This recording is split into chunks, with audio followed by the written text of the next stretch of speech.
రంగారెడ్డి జిల్లా కర్తాల్ మండల కేంద్రంలో బీదర్ నుంచి మహేశ్వరం వరకు చేపడుతున్న 765 kV హైటెన్షన్ విద్యుత్ అలైన్మెంట్ని మార్చాలని కోరుతూ భూ నిర్వాసితులు చేపట్టిన రిలే నిరాహార దీక్షలు 20వ రోజుకు చేరుకున్నాయి. దీక్షలో భూములు కోల్పోయిన రైతులు వర్షం సైతం లెక్క చేయకుండా ఈరోజు దీక్షలో కూర్చున్నారు. ఈ సందర్భంగా బాధిత రైతులు మాట్లాడుతూ విద్యుత్ అలైన్మెంట్ను మార్చే వరకు భూ నిర్వాసితుల పోరాటం కొనసాగిస్తామని పేర్కొన్నారు. గ్రామాల మధ్యగా పంట పొలాల గుండా వెళ్తున్న హైటెన్షన్ లైన్లు రైతుల ఆందోళనకు దారి తీశాయన్నారు. దాంతో భూముల విలువలు తగ్గిపోవడం, పంటలు నష్టపోవడం, భవిష్యత్తులో ఇల్లు నిర్మించే హక్కు కోల్పోవడం వంటివి జరుగుతున్నాయని వాపోయారు. ఈ అలైన్మెంట్ మార్చుకుంటే అమరణ నిరాహార దీక్షకు కూర్చుంటామని ఈ సందర్భంగా వారు హెచ్చరించారు.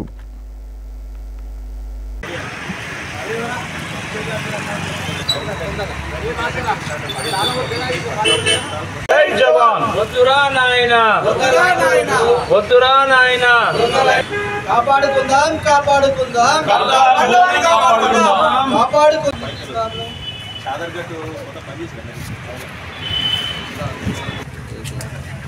లక్ష్మణ రా రా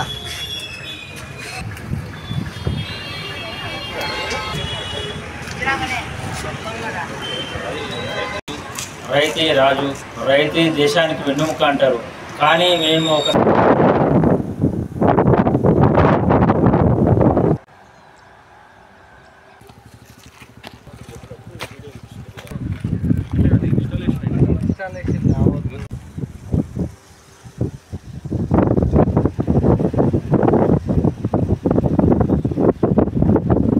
10 కిలోమీటర్లు గ్రామ అభివృద్ధికి నిరోధకంగా మారదని మా యొక్క లైన్ అని కోరుకుంటా ఉన్నాం. కాబట్టి మేము ఖబర్దార్, మేము ముఖ్యమంత్రి గారికి చెప్తా ఉన్నాం, ఎన్నోసార్లు చెప్తా ఉన్నాం. పరిసరాలకు కానీ, పశువులకు కానీ, మనుషులకు కానీ చాలా పర్యావరణానికి ఆఘాతం కలిగింది. ఇది 765 kV power grid Bidar transmission limited company అండి.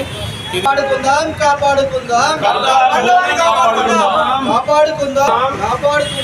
మా యొక్క రైతులే రాజు, రైతుకే దేశానికి వెన్నెముక అంటారు. కానీ కార్పొరేట్ సంస్థలకు వీళ్ళు కొమ్ముగాస్తూ కార్పొరేట్ సంస్థలన్నీ సమర్థిస్తూ ఈ లైన్ ఎందుకు వేస్తున్నారు, ఈ రైతులు సార్లు ఎందుకు ఆఫీసులకు తిరుగుతున్నారు ఆలోచన చేయకుండా వారికి మాత్రమే పర్మిషన్లు ఇస్తూ వారికి కార్పొరేషన్ లైన్ వారికి మాత్రమే ప్రత్యేకంగా ఆర్డర్లు ఇవ్వడం కాదు, భారతదేశ అభివృద్ధికి వ్యతిరేకం కాదు. దయచేసి ఈ లైను 1 కిలోమీటర్ వెంచర్లో వేసుకుంటూ పోతే 10 కిలోమీటర్లు రైతులు సేవ్ అవుతారు, 10 కిలోమీటర్లు గ్రామ అభివృద్ధికి నిరోధకంగా మారదని మా యొక్క ఆలోచన తప్ప మీరు 1 కిలోమీటర్ దాటితే 10 కిలోమీటర్లు ప్రజాధనాన్ని నిరుపయోగం చేయకుండా వందల కోట్ల రూపాయలు ప్రభుత్వ ధనాన్ని నిర్వినియోగం చేస్తున్నారు. దయచేసి మీరు ఈ యొక్క లైన్పై పూర్తి సమాచారం సేకరించిన తర్వాతనే ఈ లైన్ వేయాలని కోరుకుంటున్నాం.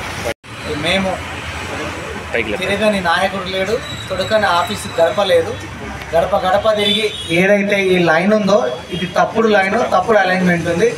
అలైన్మెంట్ మార్పు జరగాలని మేము అందరికీ విన్నపించుకున్నాం. నిరసన దీక్ష 20వ రోజుకు చేరింది.